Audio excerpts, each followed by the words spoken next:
नमस्कार, आपका स्वागत है। दोस्तों, एक समय की बात है, देवर्ष नारद भगवान श्री कृष्ण से मिलने के लिए द्वारिका नगरी में पधार है। नारद जी को देखकर भगवान श्री कृष्ण कहते हैं, हे देवर्षि पधारिए, द्वारिका नगरी में आपका स्वागत है। आज द्वारिका में आने का क्या प्रयोजन है? देवर्ष कहते हैं, हे प्रभु, मन में आपके दर्शन करने की इच्छा हुई, सो चला आ गया। भगवान श्री कृष्ण मुस्कुराते हुए कहते हैं, हे देवर्षि, अवश्य ही आपके मन में आज कोई ना कोई शंका निर्माण हो गई होगी, इसीलिए निसंकोच होकर पूछ लीजिए। देवर्ष कहते हैं, हे प्रभु, आप तो सब कुछ जानते हैं। मेरे मन में जो भी शंका है उसके विषय में भी आपको पता है, लेकिन फिर भी अगर आप पूछ रहे हैं तो बताने की चेष्टा करता हूं। हे प्रभु, आज मैं आपके पास यह जानने के उद्देश्य से आया हूं कि किस कारण से मनुष्य के जीवन में दरिद्रता आती है। देवी लक्ष्मी किस कारण से मनुष्य के घर का त्याग करके चली जाती है, और वह कौन सा पुण्य है जिससे देवी लक्ष्मी सदैव ही मनुष्य के घर में वास करती है। भगवान श्री कृष्ण कहते हैं, हे देवर्ष, आज आपने समस्त मानव जाति के कल्याण के उद्देश्य से अत्यंत महत्वपूर्ण बात पूछी है। देवी लक्ष्मी के कारण ही मनुष्य के घर में सुख समृद्धि का वास होता है, और जब देवी लक्ष्मी घर का त्याग करके चली जाती है तो उस घर में दरिद्रता का ही वास होता है। इस विषय में एक प्राचीन इतिहास कहा जाता है जो मैं आपको सुनाता हूं। जो भी मनुष्य इस कथा का श्रवण करता है उसके घर में देवी लक्ष्मी के साथ समस्त पुण्य निवास करते हैं। इसीलिए आप इस कथा का श्रवण कीजिए और इसका तीनों लोकों में प्रचार कीजिए। देवर्ष कहते हैं, हे प्रभु, कृपया आप मुझे वह कथा सुनाइए। आपके मुख से इस कथा को सुनना मेरा सौभाग्य है। मैं इस कथा को पूरा सुनूंगा और इसका प्रचार तीनों लोकों में करूंगा। भगवान श्री कृष्ण कहते हैं, हे देवर्षि, जो मनुष्य सत्य का साथ देता है, ईश्वर उसका साथ कभी नहीं छोड़ते हैं। आज मैं आपको महाराज हर्षवर्धन की कथा सुनाता हूं, जिन्होंने देवी लक्ष्मी का त्याग करके दरिद्रता को ग्रहण कर लिया था। त्रेता युग की बात है। भारतवर्ष में सत्यवादी धर्मात्मा राजा हर्षवर्धन राज्य करते थे। उनका राज्य कुंतल प्रदेश पर था। उनके राज्य की प्रजा उनसे अत्यंत संतुष्ट रहा करती थी। महाराज हर्षवर्धन बड़े दानशूर और वचन का पालन करने वाले थे। वे सदैव अपनी प्रजा के हित का ही विचार करते थे। महाराज हर्षवर्धन इतने दयालु थे कि उनकी महानता का परिचय इस बात से पता चलता है, जब भी उनके नगर में कोई भी साधारण मनुष्य बिक्री करने के लिए बाजार में अन्न वस्त्र आदि कोई वस्तु लाता, और यदि वह वस्तु सायकाल तक नहीं बिकती तो उसे राजा स्वयं खरीद लिया करते थे, ताकि उनके राज्य से कोई खाली हाथ ना जा सके। अपनी प्रजा के हित के लिए राजा ने यह सत्य की प्रतिज्ञा की थी। सायंकाल होते ही राजा के सेवक शहर में भ्रमण करते, और जब वे किसी को कोई वस्तु या द्रव्य लेकर बैठा हुआ देखते जिसे किसी ने खरीदा ना हो, तो महाराज के सेवक उस व्यक्ति से उन वस्तुओं की कीमत पूछते और उसकी इच्छा और जरूरत के अनुसार उसकी जो भी कीमत होती वह कीमत देकर उसकी वस्तुओं को खरीद लेते थे। इस प्रकार से महाराज के ऐसे दयालु स्वभाव को देखकर अनेक लोग प्रसन्न होकर उनकी महानता की चर्चा करने लगे। महाराज हर्षवर्धन की कीर्ति तीनों लोकों में होने लगी। देवता भी उनकी प्रशंसा करने लगे। जब यह बात धर्मराज को पता चली तो एक दिन स्वयं धर्मराज ने ही महाराज हर्षवर्धन की परीक्षा लेने की सोची। फिर एक दिन स्वयं धर्मराज एक ब्राह्मण का वेश धारण करके महाराज हर्षवर्धन की नगरी में प्रकट हुए। उन्होंने अपने साथ दरिद्रता की कारक टूटी फूटी चीजें, कूड़ा करकट और कचरा एक पेटी में भरकर ले लिया। अर्थात उन्होंने दारिद्र्य एक पेटी में भर लिया, और उस पेटी को लेकर वे सत्यवादी महाराज हर्षवर्धन के नगर में उनकी परीक्षा लेने के लिए पहुंच गए। धर्मराज उस नगर के बाजार में उस कचरे से भरी पेटी को लेकर बेचने के लिए बैठ गए, किंतु कौन व्यक्ति कूड़ा कचरा खरीदेगा? ब्राह्मण रूपी धर्मराज दिन भर वहीं पर बैठे रहे, लेकिन किसी ने भी उनका कूड़ा कचरा नहीं खरीदा। जब सायंकाल हुई तब राजा के सेवक हमेशा की तरह ही बाजार में घूमने लगे। जिसका भी बिक्री का सामान बचा होता उसे वे उचित धन देकर खरीद लेते थे, ताकि कोई खाली हाथ घर न जा सके। फिर उन सेवकों ने देखा कि एक ब्राह्मण अपनी पेटी लेकर बैठा हुआ है। राजा के सेवकों ने उन ब्राह्मण महाशय के पास जाकर पूछा, हे ब्राह्मण महाराज, आप इस नगर में नए दिखाई दे रहे हैं, क्या हुआ? आपका सामान किसी ने भी नहीं खरीदा? ऐसा क्या लेकर आए हैं? आप अपनी इस पेटी में महाराज के आदेश से हम आपका यह सामान खरीदने के लिए आए हैं। कृपया बताइए, आपकी इस पेटी में क्या है और इसका मूल्य कितना है? तब उस ब्राह्मण ने कहा, हे सैनिकों, मैं इस पेटी में दारिद्र्य लेकर आया हूं, अर्थात कूड़ा करकट भरकर ला आया हूं, और इसका मूल्य 1000 स्वर्ण मुद्राएं हैं। उस ब्राह्मण के ऐसे विचित्र वचन सुनकर वे सभी सैनिक हंसने लगे और फिर उन्होंने उस ब्राह्मण से कहा, हे ब्राह्मण, आपकी पेटी में कूड़ा भरा हुआ है, इसे कौन लेगा? इसका मूल्य तो 1 पैसा भी नहीं है। फिर उस ब्राह्मण ने कहा, हे सैनिकों, यदि इसे कोई नहीं लेगा तो मैं इसे वापस अपने घर लेकर जाऊंगा। मैंने तो सुना है कि आपके महाराज यहां से किसी भी व्यापारी को खाली हाथ वापस नहीं जाने देते, उसका सारा द्रव्य खरीद लेते हैं। लगता है मैंने आपके महाराज के बारे में झूठ सुना है।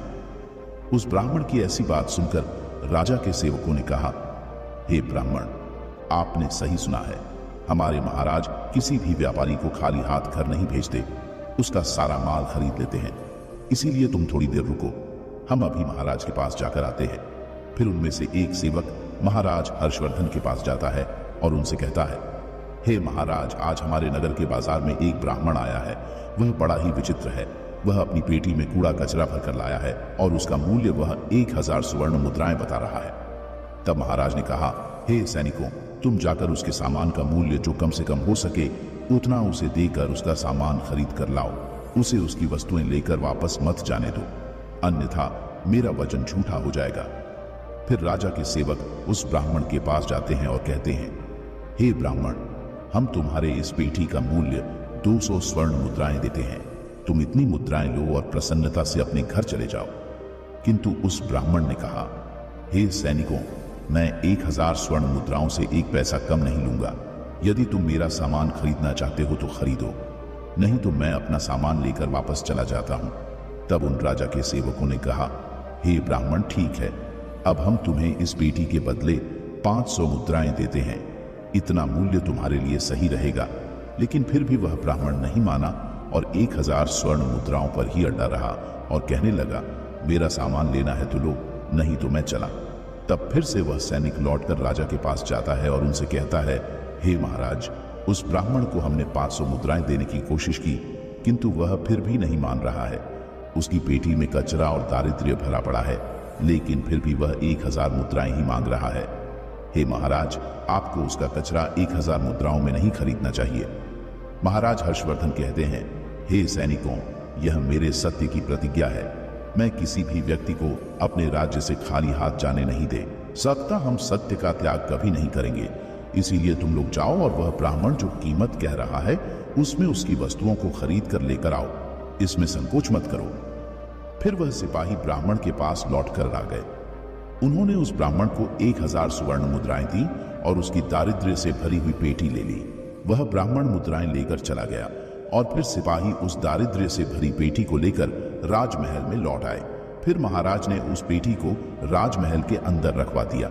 रात्रि में जब सोने का समय हुआ तब महाराज के राजमहल के द्वार से एक अत्यंत सुंदर स्त्री निकली।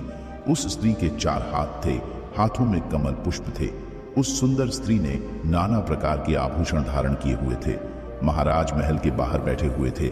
जब महाराज ने उस अत्यंत सुंदर स्त्री को देखा तो महाराज आश्चर्य में पड़ गए और उन्होंने उस स्त्री से पूछा, हे देवी, आप कौन हैं? इस रात्रि के समय में आप यहाँ पर क्या कर रही हैं? आप कहाँ से आ रही हैं और कहाँ पर जा रही हैं? महाराज की ऐसी बात सुनकर वह स्त्री बोली, हे राजन, मैं तुम्हारे राज्य की लक्ष्मी हूँ। आप सत्यवादी धर्मात्मा हैं, इसी कारण से मैं आपके राजमहल में निवास करती हूँ। किंतु आज आपके राजमहल में दारिद्र्य आ गया है और जहां पर दारिद्र्य रहता है उस स्थान पर लक्ष्मी निवास नहीं करती है। आज आपने एक पेटी में भरा दारिद्र्य अपने घर में रखा है, इसीलिए अब मैं यहां से जा रही हूं। तब महाराज हर्षवर्धन ने हाथ जोड़कर प्रणाम करके देवी लक्ष्मी से कहा, हे मां लक्ष्मी, आपकी जैसी इच्छा। मैं अपने वचन और प्रतिज्ञा से बंधा हुआ हूं। मैं अपना वचन नहीं तोड़ सकता। इस कारण से मैं उस दारिद्र्य से भरी पेटी को लेने से मना नहीं कर सकता था। कृपया आप मुझे क्षमा कीजिए। तब देवी लक्ष्मी महाराज के राजमहल का त्याग करके चली जाती है। थोड़ी देर बाद राजा ने एक बहुत ही सुंदर युवा पुरुष को राजमहल के दरवाजे से निकलते देखा तो महाराज ने उससे पूछा, हे देव, आप कौन हैं? यहाँ पर कैसे आए और आप कहाँ जा रहे हैं? उस सुंदर पुरुष ने कहा, हे राजन, मेरा नाम दान है। आप सत्यवादी धर्मात्मा हैं, सदैव धर्म का पालन करते हैं। इसी कारण से मैं आपके राज्य महल में निवास करता था, किंतु अब देवी लक्ष्मी आपके राज्य महल को त्याग कर चली गई है। लक्ष्मी के बिना आप दान कहां से करेंगे, इसीलिए मैं भी अब आपको छोड़कर जा रहा हूं। तब महाराज हर्षवर्धन बोले, हे देव, ठीक है, जैसी आपकी इच्छा आप भी जा सकते हैं, किंतु मैं अपने वचन को तोड़ नहीं सकता। फिर वह दान भी महाराज को छोड़कर चला जाता है। उसके बाद अन्य एक सुंदर पुरुष राजमहल से निकलता हुआ दिखाई पड़ा। तब महाराज ने उससे पूछा, हे देव, आप कौन हैं और कहां जा रहे हैं? तब उस पुरुष ने कहा, हे राजन, मैं यज्ञ हूं। आप सत्यवादी धर्मात्मा हैं। आप सदैव दान धर्म करते थे, इसी कारण से मैं आपके राज्य में निवास करता था, किंतु अब लक्ष्मी और दान आपका घर छोड़कर चले गए हैं, तो मैं भी जा रहा हूं, क्योंकि लक्ष्मी के बिना यज्ञ नहीं किया जा सकता और दान के बिना यज्ञ संपन्न नहीं हो सकता। इसीलिए मैं भी आपका त्याग करके जा रहा हूं। महाराज हर्षवर्धन ने कहा, हे देव, ठीक है, जैसी आपकी इच्छा आप भी जा सकते हैं, किंतु मैं अपने वचन का त्याग नहीं करूंगा। फिर वह यज्ञ भी राजमहल को छोड़कर चला जाता है। फिर कुछ समय बाद अन्य एक अत्यंत सुंदर पुरुष राजमहल से जाता हुआ दिखाई देता है। तो राजा ने उससे भी पूछा, हे महाशय, आप कौन हैं और राजमहल छोड़कर क्यों जा रहे हैं? तब उस पुरुष ने कहा, हे राजन, मैं यश हूं। आपके पुण्यों के कारण मैं आपके घर में निवास कर रहा था, किंतु अब आपके यहां से लक्ष्मी, दान, यज्ञ आदि सब चले गए हैं, तो उनके बिना आपको यश की प्राप्ति नहीं हो सकती। इसी कारण से मैं भी यहां से जा रहा हूं। तब राजा ने उसे भी नमस्कार किया और आदर पूर्वक जाने दी। फिर उसके बाद अन्य एक अत्यंत सुंदर स्त्री राजमहल से निकली, जिसने सुंदर वस्त्र परिधान किए हुए थे। उसे देखकर राजा ने पूछ लिया, हे देवी, आप कौन हैं और आप किस कारण से मेरे राज्य महल का त्याग कर रही हो? तब वह स्त्री बोली, हे राजन, मैं कीर्ति हूं। लक्ष्मीदान, यज्ञ और यश ने भी आपका साथ छोड़ दिया है, तो उनके बिना मैं भी आपके राजमहल में नहीं ठहर सकती, इसीलिए मैं भी जा रही हूं। तब राजा ने उसे भी जाने दिया। फिर अंत में एक अत्यंत सुंदर पुरुष राजमहल से निकला और उसे देखकर राजा ने पूछा, हे देव, आप कौन हैं और आप भी हमारे राजमहल को छोड़कर क्यों जा रहे हैं? तब उस पुरुष ने कहा, हे राजन, मैं सत्य हूं। आप एक सत्यवादी धर्मात्मा राजा है, इसीलिए मैं आपके यहां निवास करता था, किंतु अब आपके यहां से लक्ष्मीदान, यज्ञ, यश, कीर्ति आदि सभी चले गए हैं, तो मैं भी यहां से जा रहा हूं। तब महाराज हर्षवर्धन ने कहा, हे सत्य, आप भी मेरा त्याग कर रहे हैं, किंतु मैंने तो आपका कभी त्याग ही नहीं किया। आपका त्याग न करने के कारण ही सभी मुझे छोड़कर जा रहे हैं, इसीलिए आप मुझे छोड़कर कैसे जा सकते हैं? मैंने अपने सत्य वचन का पालन करने के लिए ही दारिद्र्य को अपने घर में रखा था। मैंने संसार के कल्याण के लिए यह वचन दिया था कि मेरे राज्य से कोई भी खा हाथ नहीं जाएगा। जो भी मेरे राज्य में कोई वस्तु बेचने आएगा, यदि उसकी वस्तु कोई नहीं खरीदेगा तो उसे मैं खरीद लूंगा। इसीलिए मैंने अपने सत्य वचन का पालन करने के लिए उस ब्राह्मण को 1000 सुवर्ण मुद्राएं देकर उससे दारिद्र्य खरीद लिया था। उसी दारिद्र्य की पेटी के कारण देवी लक्ष्मी ने आकर मुझसे कहा कि वे उस स्थान पर निवास नहीं करती जिस स्थान पर दारिद्र्य रहता है, और देवी लक्ष्मी के जाते ही यज्ञ, दान, यश, कीर्ति सब मुझे छोड़कर चले गए हैं। मेरे सत्य वचन का पालन करने के लिए ही मैंने उन सभी को जाने दिया, और अब आप भी मुझे छोड़कर जा रहे हैं। महाराज हर्षवर्धन की बात सुनकर वह सत्य बोला, हे राजन, यदि आपने मेरे लिए ही इन सब का त्याग किया है तो ठीक है, मैं आपका राजमहल छोड़कर नहीं जाऊंगा। आप सचमुच बड़े पुण्यात्मा और सत्यवादी हैं, इसीलिए अब से मैं आपके राजमहल में ही निवास करूंगा। और वह सत्य फिर से राजमहल में लौट गया। उसके थोड़ी ही देर बाद एक सुंदर स्त्री लौट कर आ गई।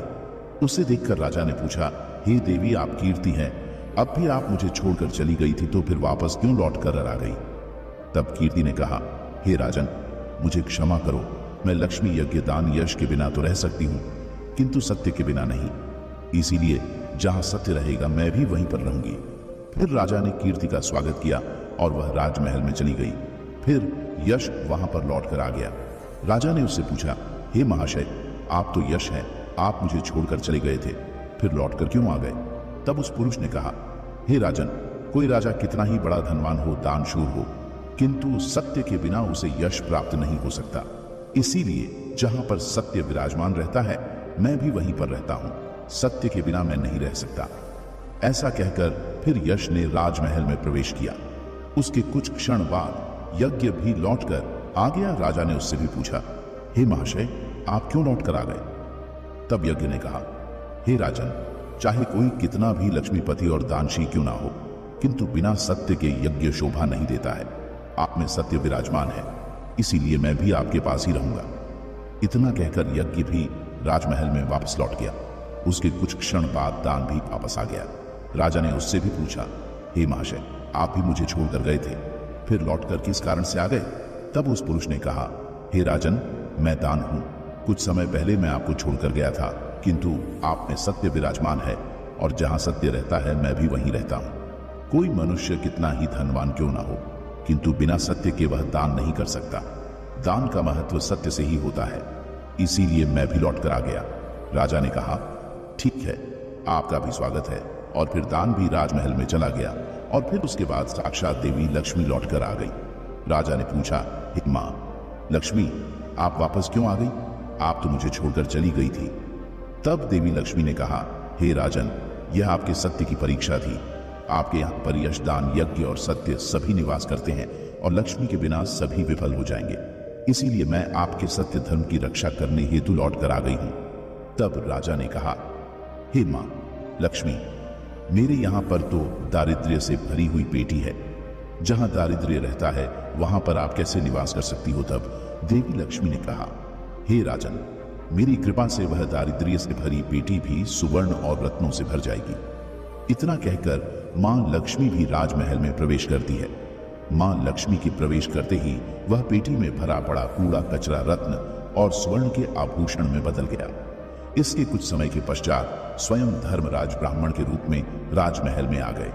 तब राजा ने उनसे पूछा, हे विप्र, आप कौन हैं? आपने तो मेरा त्याग नहीं किया था, फिर आप यहां पर कैसे आ गए? तब उस ब्राह्मण ने कहा, हे राजन, मैं साक्षात धर्म हूं। मैं ही ब्राह्मण का रूप धारण करके आया था और मैंने ही 1000 सुवर्ण मुद्राओं के बदले तुम्हें दारत दिया था, किंतु तुमने अपने सत्य के बल से मुझे जीत लिया है। इसीलिए अब मैं तुम्हें वरदान देने के लिए आया हूं। बताओ, मैं तुम्हें कौन सा वर प्रदान करूं? इतना कहकर धर्मराज ने अपना मूल स्वरूप धारण किया। तब राजा हर्षवर्धन ने कहा, हे धर्मराज, आपके दर्शन करके मैं धन्य हुआ। कृपया आप अपनी कृपा सदैव मुझ पर बनाए रखें, मुझे और कुछ नहीं चाहिए। फिर धर्मराज ने राजा को आशीर्वाद दिया और उस स्थान से अंतर्ध्यान हो गए। भगवान श्री कृष्ण कहते हैं, हे देवर्ष, इस प्रकार से अपने सत्य धर्म के कारण ही महाराज ने सभी पर विजय प्राप्त की थी।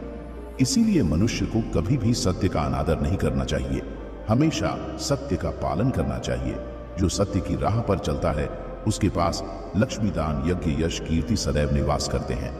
तो दोस्तों, इस प्रकार से भगवान श्री कृष्ण ने नारद जी को अत्यंत महत्वपूर्ण ज्ञान दिया है। आपको यह कथा कैसी लगी कमेंट करके अवश्य बताएं। अगर जानकारी अच्छी लगी तो वीडियो को लाइक जरूर करें और कमेंट में जय श्री कृष्ण और जय मां लक्ष्मी जरूर लिखें। साथ ही चैनल को सब्सक्राइब करें। आप सभी का धन्यवाद।